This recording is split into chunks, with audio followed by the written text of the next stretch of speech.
Semua.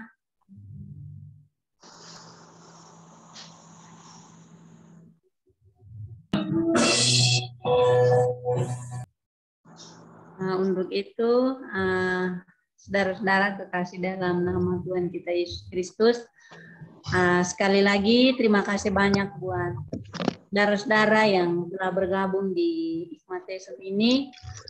Itu semua karena anugerah Tuhan sehingga kita bisa hadir di tempat ini. Perkenalkan, saya Marta. Salam kenal untuk kita semua. Semoga saudara dalam keadaan sehat-sehat. Untuk memulai akan ibadah kita, mari kita memuji Tuhan, menyenangkan. Begitu saya minta tolong ke Kak Leo untuk sharing.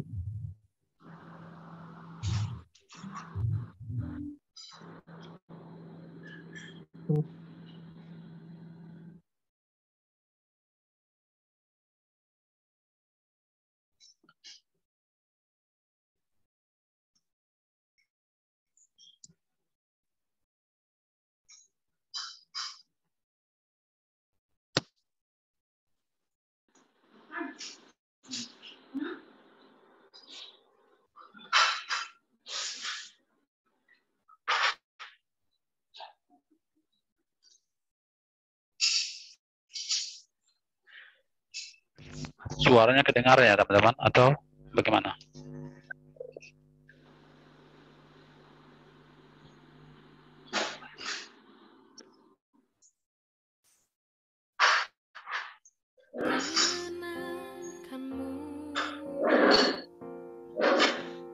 Tuhan, bentuklah hati ini jadi bejana untuk hormat-Mu, cemerlang bagai emas murni. Tuhan, Ku serahkan hatiku, semua Ku berikan padamu.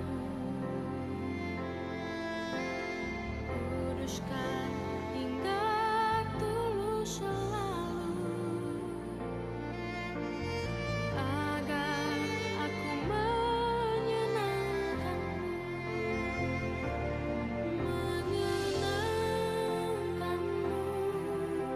senangkan-Mu.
Bu, sini.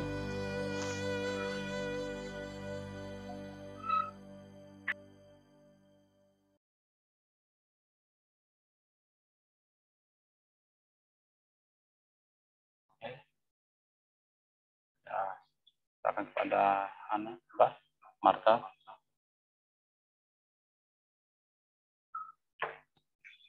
Ya, terima kasih Kakak untuk pujiannya. Untuk itu, saudara-saudara kekasih dalam Tuhan kita Yesus Kristus, mari kita mengawali akan ibadah kita dengan berdoa.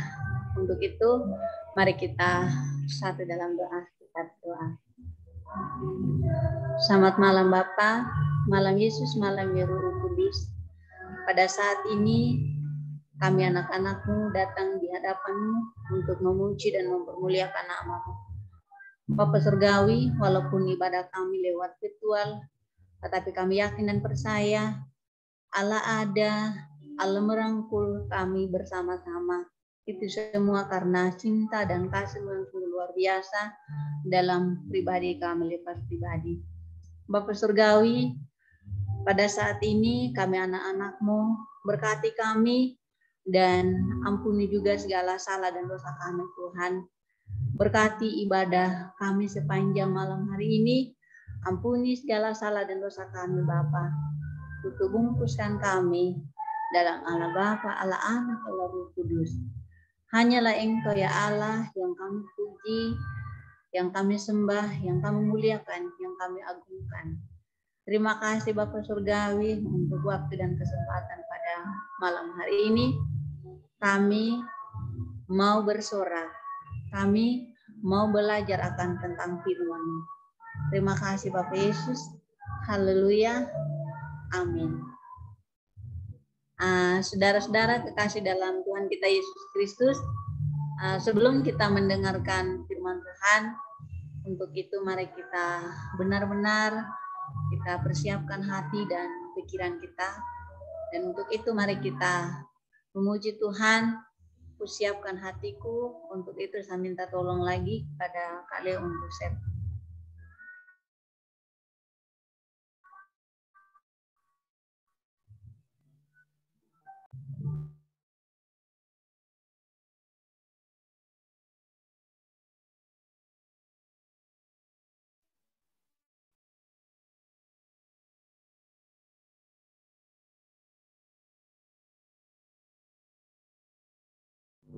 Sorry sebentar ya. Baik, sebelum kita masuk ke dalam firman Tuhan, mari kita berdoa terlebih dahulu. Mari kita berdoa. Tuhan, terima kasih untuk anugerah dan keselamatan yang diberikan kepada kami.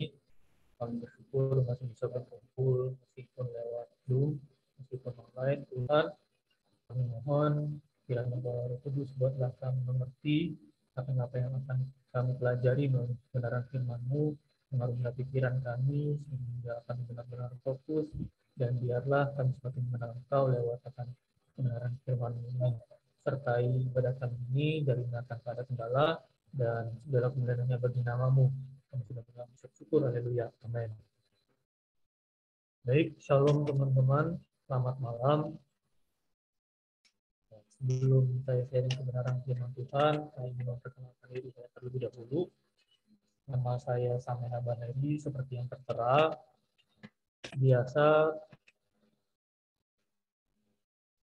Biasa orang-orang terdekat memanggil saya Sam, atau Mena, atau Leri.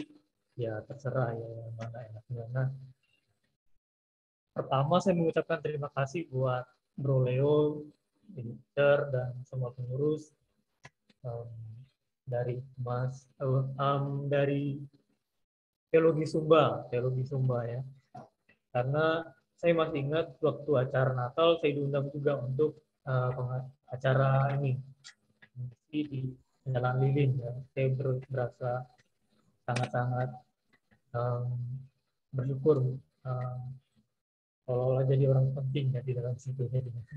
Nah, kemudian saya juga mengucapkan selamat bergabung buat senior saya, Bro Leo. Di sini ada senior saya, Pak Pendeta Indrawan Effendi. Nah, beliau dari grup kami, dari dari grup saya, dari grup kita juga, grup Bible Study. Nah, kemudian saya tadi invite beliau dan puji Tuhan beliau masih hidup, bisa berkesempatan bisa bergabung dengan kita semua di malam hari ini. Nah, langsung saja saya ingin share screen.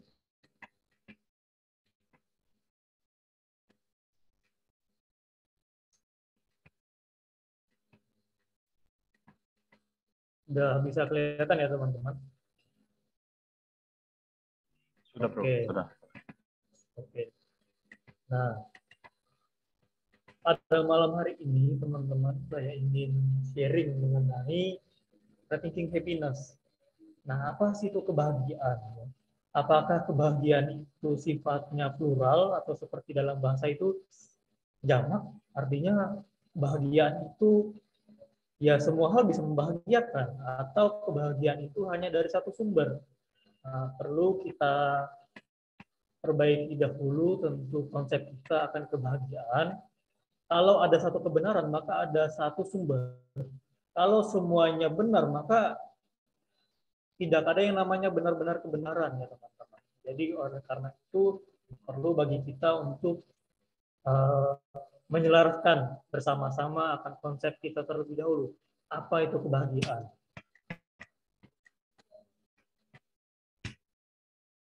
Some people mungkin bilang kalau kebahagiaan itu kalau dia punya uang ya make sense. Kalau kebahagiaan itu mungkin kita bisa dapatkan dari kebahagiaan ini punya banyak uang, kemudian dengan uang kita bisa beli produk-produk terbaru ya, produk-produk terbaru sekarang yang baru keluarnya iPhone 13 gitu. Atau sebagai cowok mungkin suka gamer, suka beli laptop gaming gitu ya.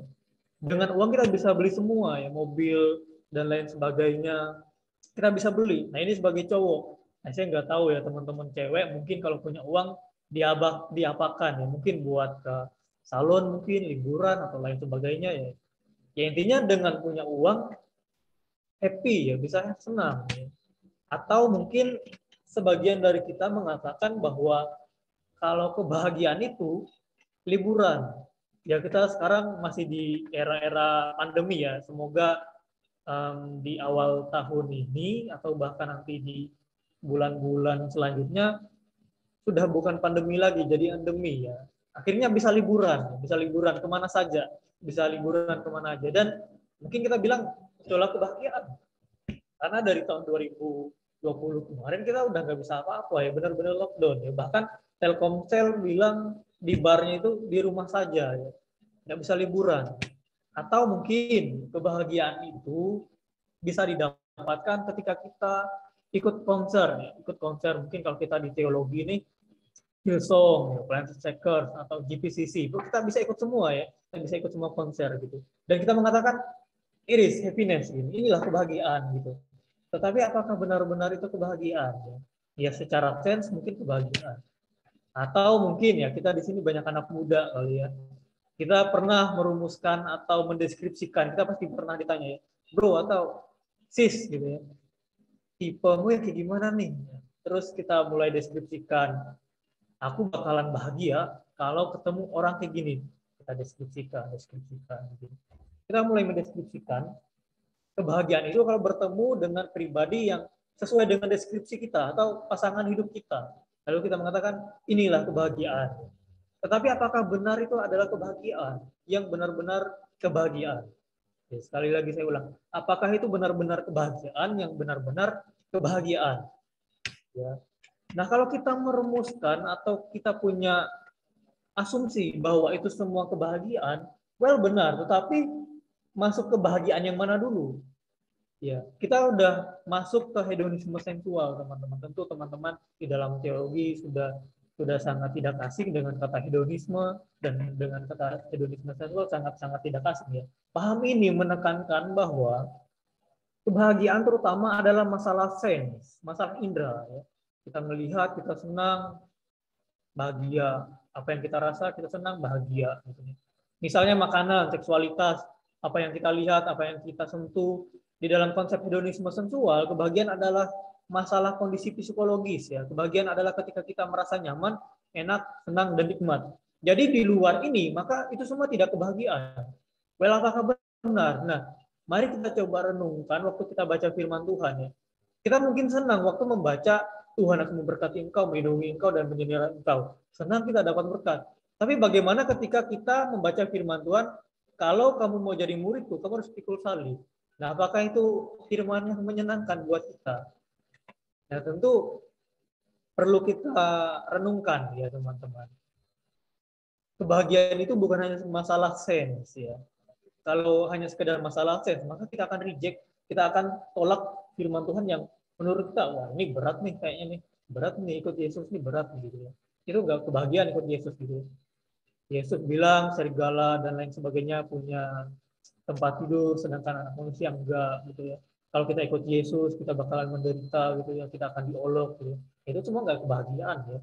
Tetapi apakah kebahagiaan yang sebenarnya itu teman-teman? Nah, tentu teman-teman yang suka apologetika sangat tidak asing dengan wajah pria ini, wajah yang satu ini ya teman-teman. Rabi Zakarias mengatakan demikian. Saya yakin secara mutlak bahwa kesia-siaan tidak datang dari kelelahan akibat penderitaan. Kesia-siaan datang dari kelelahan akibat dari kesenangan. Mengapa beliau mengatakan demikian? Coba kita renungkan kalau kita mengasumsikan bahwa kebahagiaan itu hanya masalah sense. Well, tidak heran kebanyakan orang yang dugem, diskotik, ya, mereka capek. Tapi apakah itu kebahagiaan? Enggak. Mereka bakalan balik lagi ya, karena mereka enggak merasakan terpuaskan, rasa hasrat kebahagiaan mereka tidak terpuaskan. Mereka terus bergairah untuk masuk dugem lagi, capek, mabuk lain sebagainya, capek, balik. Enggak. Tapi teman-teman pasti pernah melihat seorang petani ya, seorang petani cangkul sawah, capek waktu nanam padi ya di ladang panas-panasan gitu. Tapi akhirnya mereka senang. Well, kenapa? Karena mereka panen. Capek tapi senang. Ada yang senang tapi capek.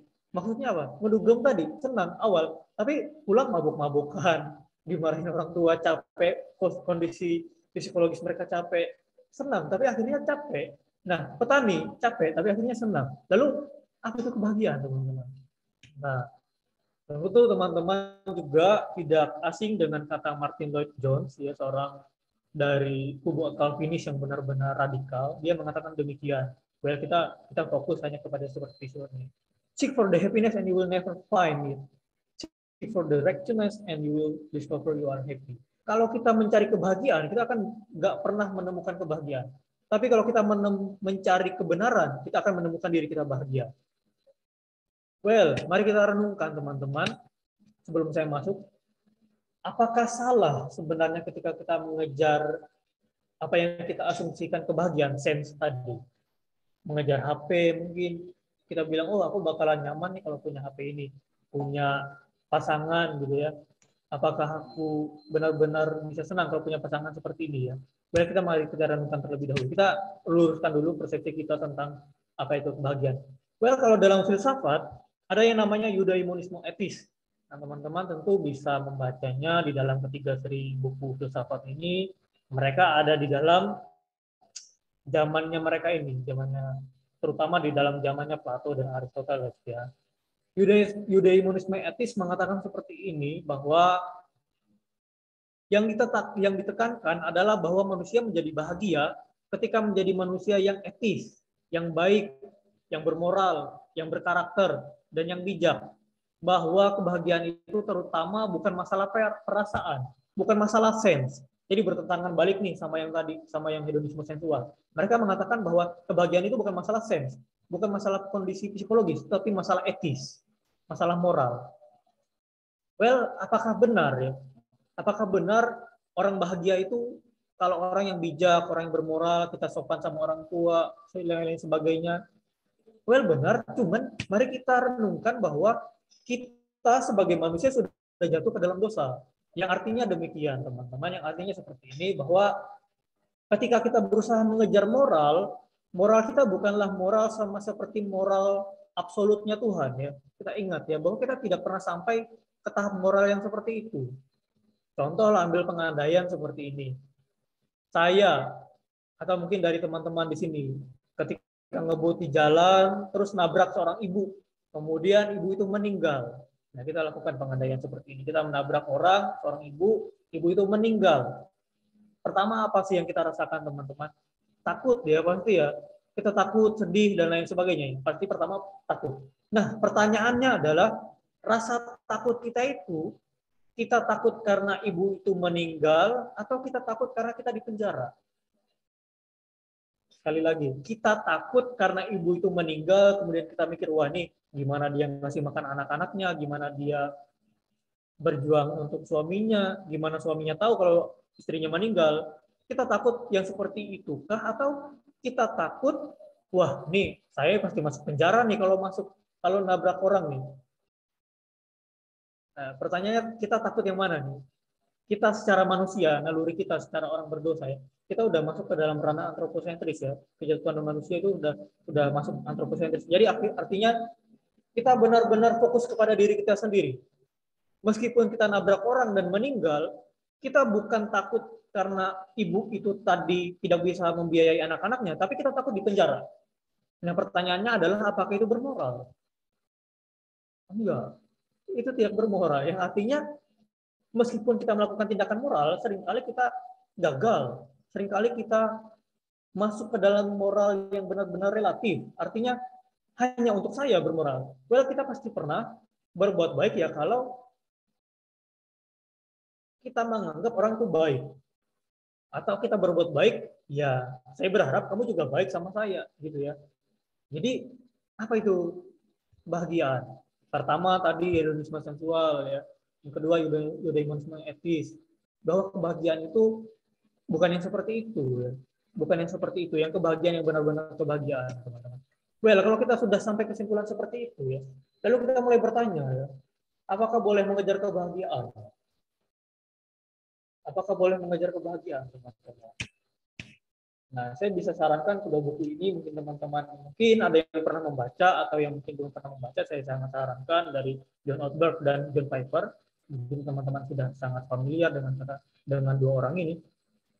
Tidak ada yang salah dengan sebenarnya hal-hal tadi.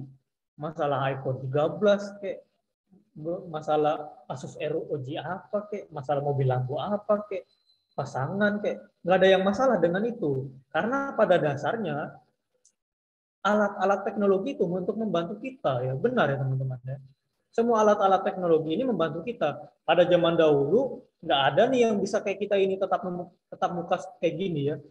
Dan di zaman sekarang masa-masa 4.0 ya, masa-masa teknologi sangat membantu sekali, apalagi di dalam pandemi seperti ini sangat membantu sekali.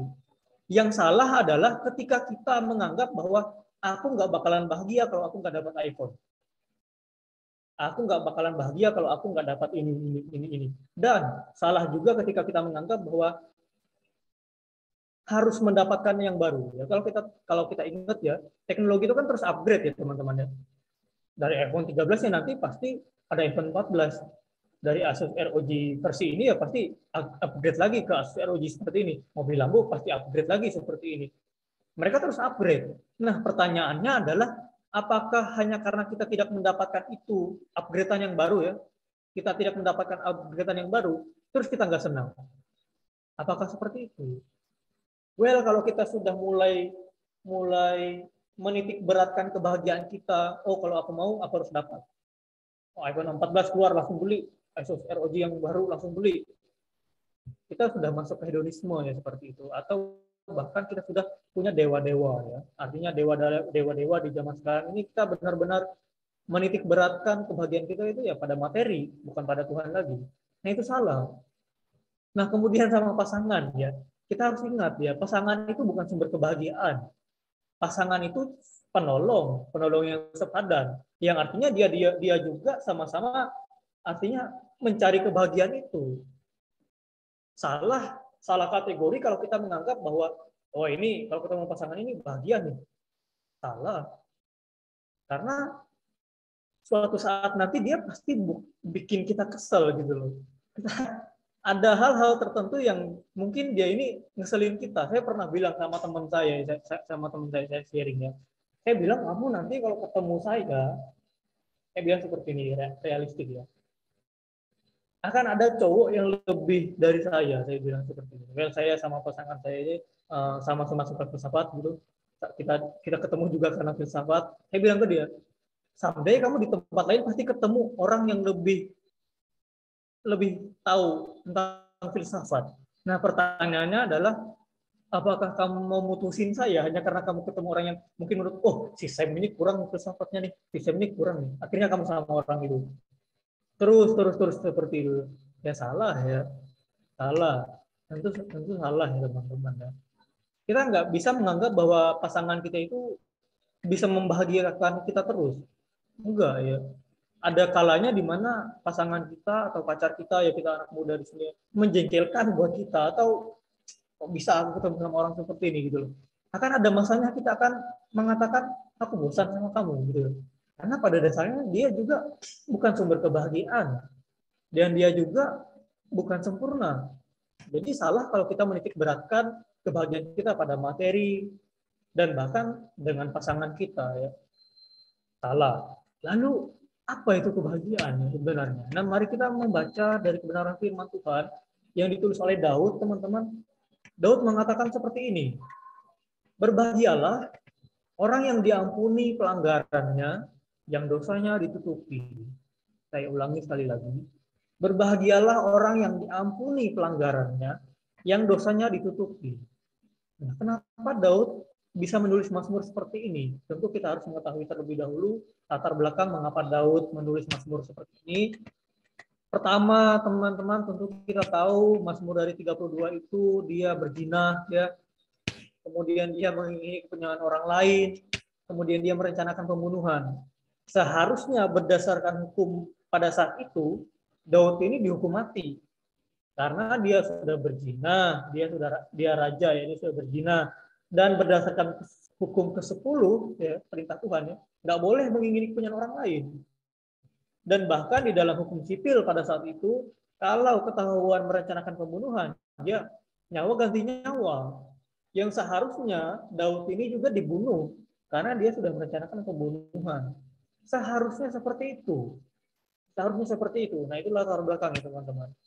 Kita ingat ya kisah Daud dengan Nabi Nathan di pasal 11 dan pasal 12. Nabi Nathan ini menegur Daud dan akhirnya Daud berkabung dan tercetuslah perkataannya yang seperti ini.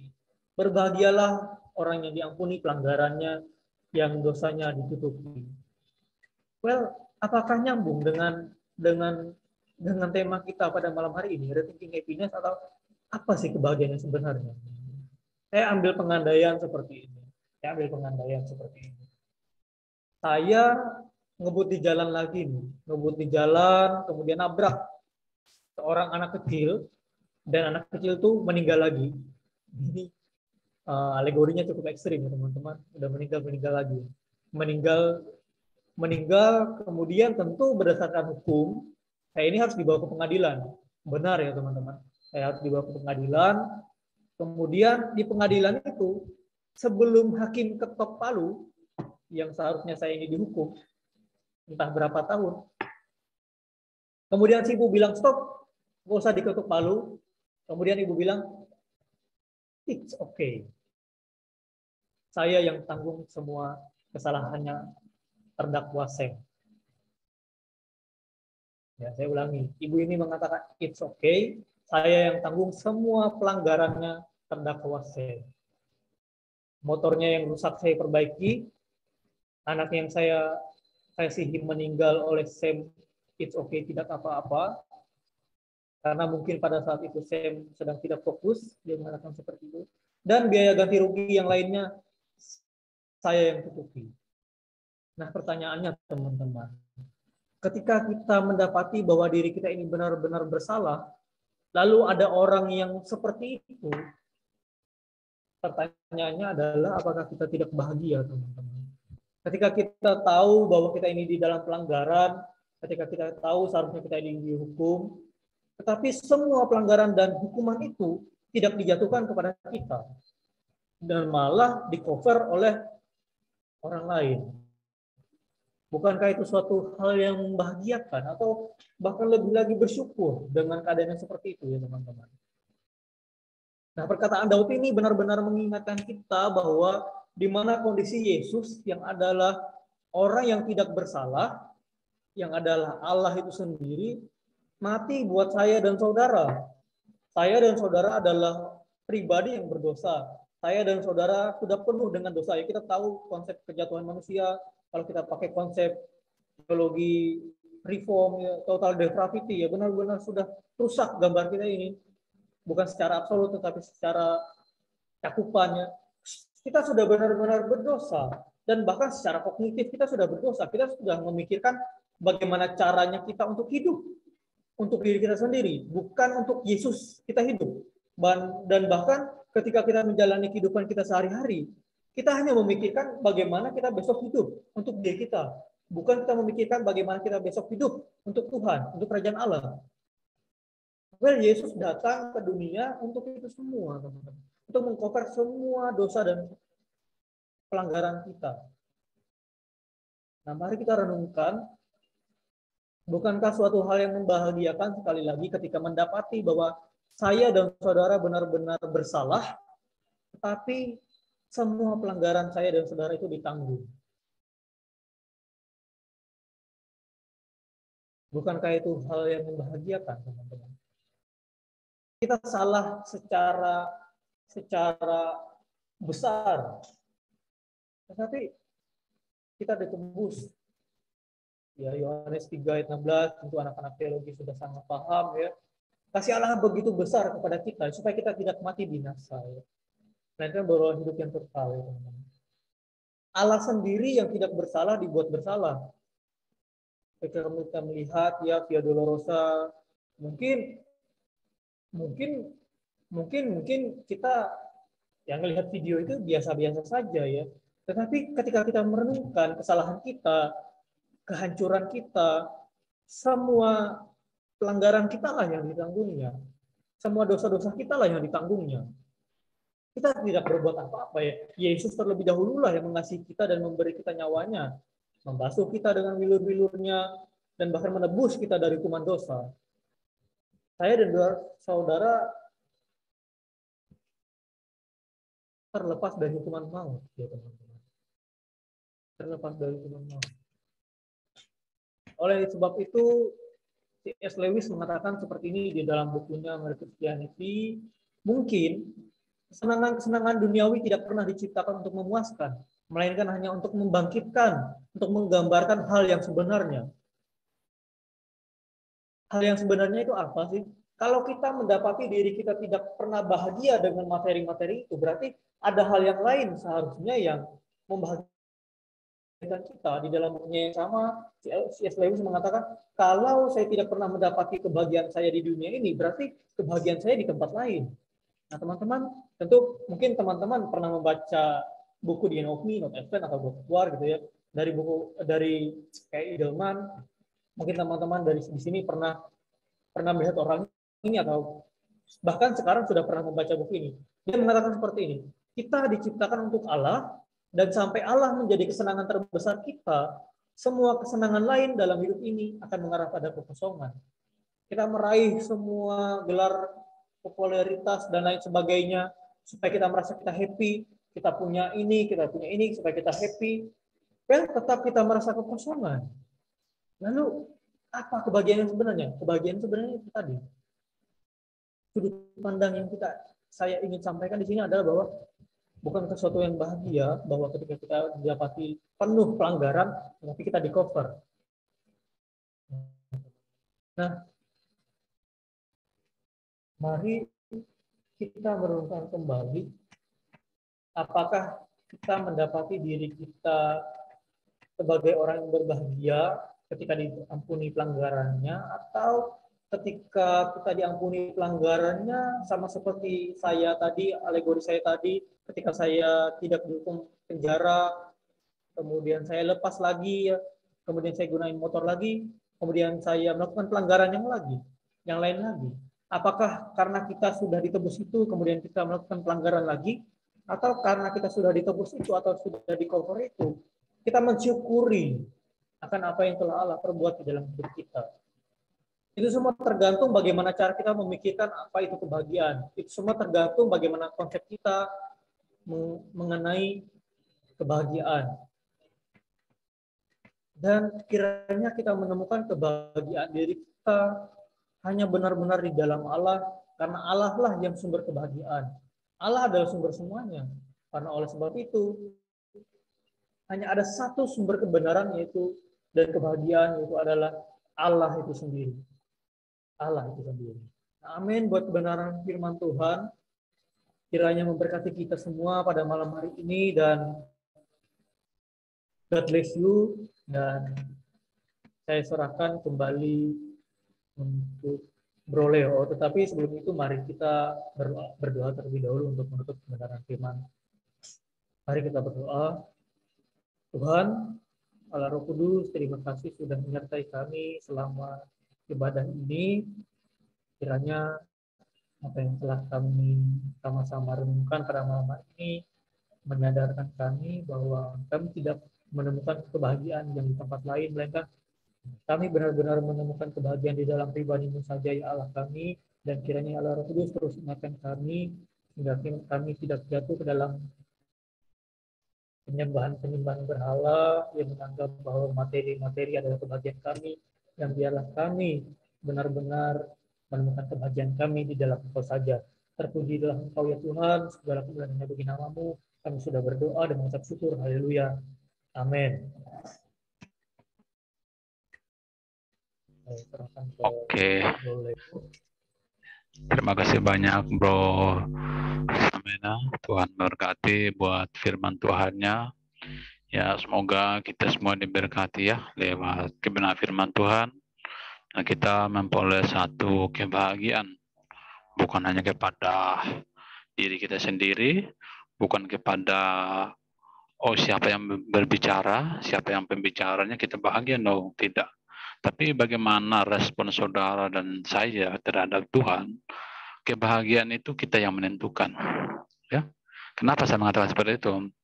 Kadang kita boleh berbicara tentang kebahagiaan,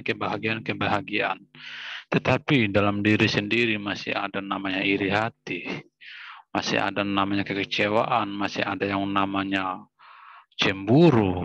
Ya, bagaimana kamu bisa bahagia? Tidak bisa. Karena itu tadi yang saya katakan. Jadi, ayolah mulai dari saat ini, saya dan kita semua yang ada di dalam Zoom ini, mari kita belajar untuk satu, mengampuni. Itu saja. Ketika teman-teman merasa melepaskan segalanya itu, kamu rasakan bahagia. Saya jujur, saya sedikit ya kesaksian. Saya pun juga sering banyak tekanan, masalah segala macam. Tapi kembali lagi, kok seperti ini ya? Pasti pertanyaan itu yang sama untuk kita semua. Kok saya seperti itu ya? Kok saya tidak disukai teman-teman? Kok saya merasa tidak percaya diri, minder, insecure? Ya wajarlah, namanya manusia pasti merasakan hal seperti itu. Tapi dalam Tuhan, kebahagiaan itu tidak bisa kita bohongi. Ya, tidak bisa kita bohongi. Mungkin pada saat ini ada yang sedang mengalami masalah. Saya tidak tahu, tapi saya mau bicarakan saja. Ayo, jangan sampai itu yang menguasai diri kita ya. Lepaskan itu, dan mari 2022 ini ya tahun yang genap, saya boleh katakan seperti itu. Mungkin kita dulunya kita merasa kurang percaya diri, ada sesuatu hal yang tidak bisa kita lepaskan. Ya, mulai dari sekarang kita bisa melepaskan, dan kebahagiaan itu yang dalam Tuhan. Kita minta dari Tuhan, ya, kita minta. Saya kadang merasa sendiri apa begitu tidak punya apa-apa. Saya bilang, Tuhan, saya butuh ini. Jujur, beberapa hari ini saya tentang skripsi uang wisuda saya kan saya bilang, saya masih nunggak 1 juta lebih. Tapi dalam minggu ini Tuhan itu ya benar-benar jawab doa saya benar begitu. Karena apa? Dari yang saya butuhkan itu ada. Dan tanpa saya sadari mereka memberikan. Saya bilang terima kasih Tuhan. Saya masuk di kamar, saya duduk diam, saya berdoa. Masih ada orang baik di luar sana. Jadi tidak usah ragu berdoa, minta kepada Tuhan. Bukan selamanya kita minta terus, tapi kalau kita benar-benar membutuhkan, kalau kita memang mau apa yang mau Tuhan inginkan untuk kita, kita minta saja Tidak usah malu-malu. Mungkin kalau saya minta sama ke anak-anak, saya minta pinjam uangmu ya, saya membayar ini. Mungkin anak bilang, aduh maaf kak, saya tidak punya apa-apa. Itu pasti jawaban yang sama untuk kita semua. Terus kalau saya minta juga dari bro yang sapanya, font Chris apa kok begitu, font Christ. Mungkin dia bilang, wah saya belum kenal kamu kok minta sama saya, begitu. Saya belum kenal sama kamu kok minta sama saya. Atau mungkin saya kenal Alma dulu. Alma, saya butuh ini, tolong saya bisa tidak? Aduh maaf kak, begini-begini. Tapi kita minta sama Tuhan. Tuhan itu ya kamu butuh ya saya kasih. Dan kamu harus lakukan itu. Dan itu yang saya rasakan dalam minggu ini. Jadi puji Tuhan. Saya benar-benar ya hidup dalam berkat Tuhan itu. Karena saya hidup dalam hidup berkat Tuhan betul.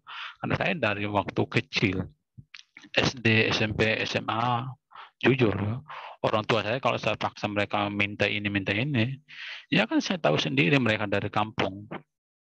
Ya, mereka pendapatan mereka dari hasil ekonomi dari kebun pertanian gitu. Jadi saya tidak bisa memaksa keadaan. Jadi saya benar-benar hidup di atas berkat Tuhan dan saya hanya meminta kepada Tuhan, tidak minta kepada siapa-siapa. Dan Tuhan itu ketok hatinya kepada orang-orang yang baik hati dan Tuhan itu mencukupi kebutuhan saya. Ya, terima kasih buat firman-Nya Bro Samaria dan kita menemukan kebahagiaan bersama-sama. Mungkin saya sendiri atau kita semua merasakan kebahagiaan itu dalam diri kita masing-masing. Ya, terima kasih, Tuhan berkati dan terima kasih juga kepada Bapak Ibu, saudara-saudara dari yang join pada malam hari ini. Terima kasih banyak sudah bergabung bersama kami atau ada yang mau sharing tentang kebahagiaan atau ada yang mau ingin sampaikan sesuatu untuk kita, untuk kami semua anak-anak dari Sumba, anak-anak merantau, ya ini kami semua di luar pulau, tidak ada yang di Sumba. Jadi kami hanya ketemunya lewat online dan online toh. Tapi saya berterima kasih kepada teman-teman semua masih bisa bersama-sama dengan kami semua. Tuhan berkati. Kalau ada yang mau sharing atau mau menambahkan sebelum kita doa syafaat nanti, saya kasih waktu dan kesempatan untuk teman-teman kita semua. Silakan. Secara jasmani kita, tetapi bahagia itu kita harus bahagia secara rohani juga.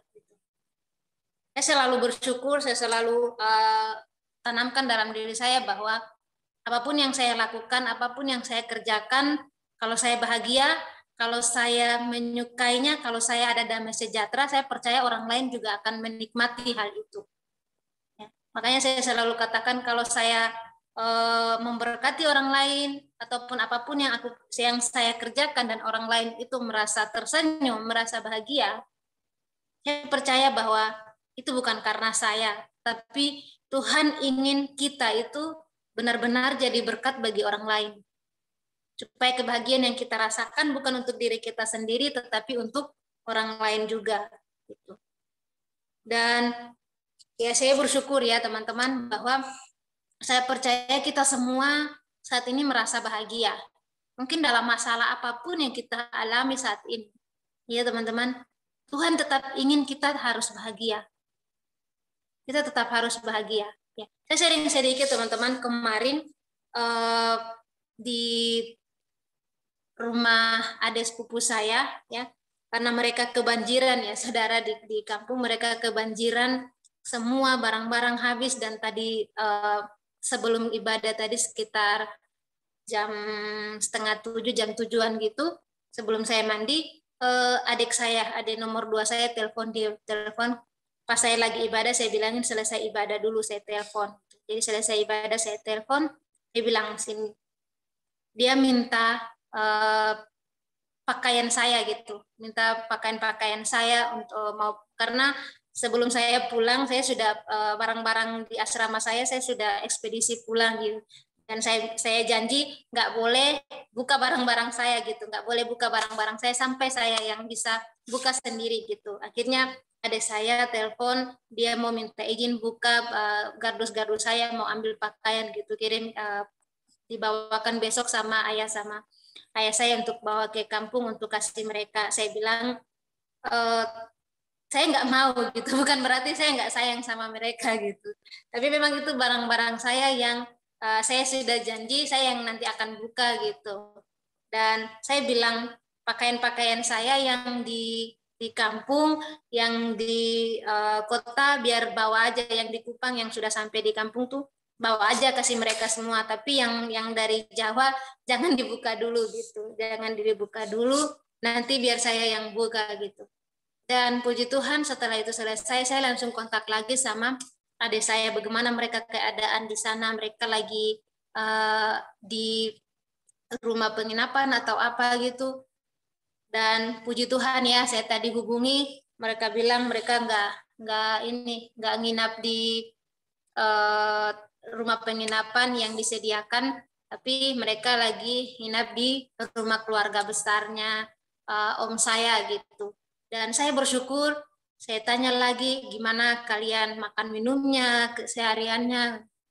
Ya puji Tuhan mereka sekarang lagi senang gitu. Mereka bersyukur ya, saya sangat bangga karena dengan keadaan seperti itu mereka mengatakan bahwa mereka bersyukur gitu. Itu menjadi doa saya secara pribadi juga karena saya bilang Tuhan, kalau Tuhan sudah selamatkan saya percaya keluarga saya satu persatu akan diselamatkan gitu.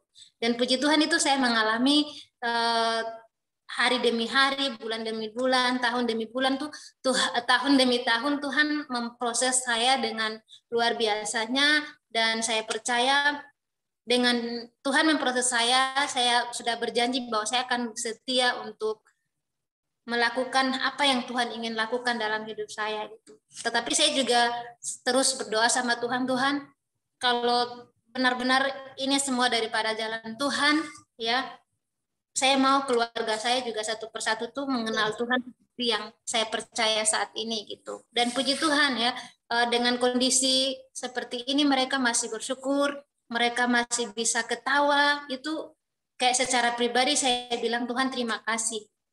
Saya kenal mereka sekarang tuh tidak seperti yang dulu lagi gitu. Dulu kalau misalnya saya ngomong A, ngomong B, ngomong sama mereka tuh semuanya kayak keras kepala, mereka yang benar dan lain sebagainya gitu. Tapi puji Tuhan sekarang kalau saya ngomong tuh semua iya baik dan ikutin gitu. Jadi saya percaya bahwa ini semua karena anugerah Tuhan. Ya. Ini semua karena anugerah Tuhan. Kalau kita bahagia mengikut Tuhan, kalau kita bahagia sungguh-sungguh untuk melayani Tuhan, ya, Tuhan sudah berjanji bahwa Dia tidak akan membiarkan kita jatuh sampai tergeletak. Dan itu janji Tuhan, ya dan amin. Dia tidak akan membiarkan kita dirampas oleh iblis. Dia akan melakukan apa saja untuk menarik kita daripada hal-hal buruk. Dan itu yang saya percaya sampai sekarang, bahwa Tuhan saya adalah Tuhan yang hidup. Saya percaya kita semua juga percaya hal yang sama. Jadi, jangan pernah menyia-nyiakan kesempatan kebahagiaan yang ada, tapi mari kita mau menjadi terus bahagia supaya orang-orang di sekitar kita itu juga merasakan kebahagiaan yang sama. Mungkin itu yang bisa saya sampaikan. Terima kasih, Tuhan Yesus memberkati. Puji Tuhan ya, kita bersyukur kita masih diberikan kesehatan, kita masih berikan tempat yang aman untuk kita bisa tidur, kita bisa menikmati segalanya lah, saya boleh katakan seperti itu, kita di daerah Jawa sini. Tapi jujur kita orang dari NTT, Indonesia Timur, kalau diberhadapkan dengan masalah-masalah atau keadaan seperti ini, ya memang prihatinkan sekali. Kita prihatin sekali. Tapi ya kita berdoa bagi tanah kita ini Indonesia, semoga dan bukan semoga saja, pasti badai ini cepat berlalu lah. Karena bukan cuma di NTT itu yang kena korban banjir lah, longsor, segala macam itu kena semua, ya. Jadi kita berdoa semoga keadaan yang terjadi di Nusa Tenggara Timur ini semakin membaik. Dan yang apa juga ya di Sumba juga sedang mengalami namanya musibah juga. Itu korban ada banjir di Sumba Tengah, di Sumba Timur, bahkan ada hama bilalang. Itulah, kadang itu kita tidak tahu. Kita boleh kita harus bersuka cita bahagia. Itu tadi yang saya katakan tadi. Ya, kita tidak tahu. Orang itu ternyata dia punya masalah, punya sesuatu dalam hidupnya. Kita tidak tahu. Kita belum benar. Kamu itu loh begini-begini. Ya, kadang saya apa ya teman-teman. Kadang saya lihat teman-teman saya itu mereka chat apa segala macam. Saya bilang ya puji Tuhan lah kalau kamu masih mau sharing dengan saya. Sebenarnya ini hidup kita itu sama semua. Cuma saya tidak mau menampilkan bahwa saya itu tidak punya apa-apa, tapi karena saya punya Tuhan gitu. Walaupun kita sering jatuh dalam dosa. Ya. Ada teman-teman tanya, Kak ini skripsinya begini, proposalnya bagaimana, apa. Saya bilang ini, saya lo tidak satu kampus dengan kamu, tapi ya saya juga secara pribadi ya apa yang saya tahu, apa yang saya pahami, saya bisa membantu setidaknya kita menolong sesama kita, membantu walaupun kita secara tidak langsung. Jadi ya karena ya kita sama-sama doakan buat keluarga di kampung sana, mereka semoga baik-baik saja dan dijauhkanlah dari kesakitan karena keadaan sekarang cuaca Indonesia ini kurang membaik. Ya, hujan terus setiap hari. Dan hujannya ini bukan cuma hujan tok saja, tapi hujan angin. Dan itu dicampur dengan ya tambah lagi dengan bau-bau zat kimia sekarang. Luar biasa ya. Jadi kita berdoa buat bangsa dan negara kita ini semoga cepat berdamai dengan buminya sendiri ya. Kita ya ini kewajiban kita anak-anak Tuhan ini untuk mendoakan. Ya, bukan kewajibannya saya sendiri, bukan kewajibannya Ikhmas Tesum untuk mendoakan, tapi untuk kita semua. Bagaimana orang-orang di dalam pedalaman, bagaimana orang-orang yang hidupnya mereka yang ya seperti yang dikatakan tadi Kak Ana tadi, mereka kekurangan baju, makanan, air bersih segala macam. Kita bersyukur masih di kota, kita masih diberikan. Tapi nanti kalau kita pulang di kampung, kita merasakan hal seperti itu. Tapi kita tidak kaget lagi. Karena apa? Karena kita sudah mengenal siapa kita dan apa yang harus kita lakukan. Ya, mungkin sampai di sini saja karena waktunya juga sudah jam 9:08. Kalau di Indonesia Timur sudah jam 10:10. Jadi pada malam hari ini kita mengakhiri ibadah kita pada malam hari ini. Apakah Adi Marta jaringannya lancar untuk mimpi kita dalam doa syafaat atau bagaimana? Ini kakak aja yang pimpin ini Kak. Lanjutkan doa syukur syafaat, soalnya sedikit-sedikit jaringan sini putus-putus. Oh, oke. Oke, baik. Ya.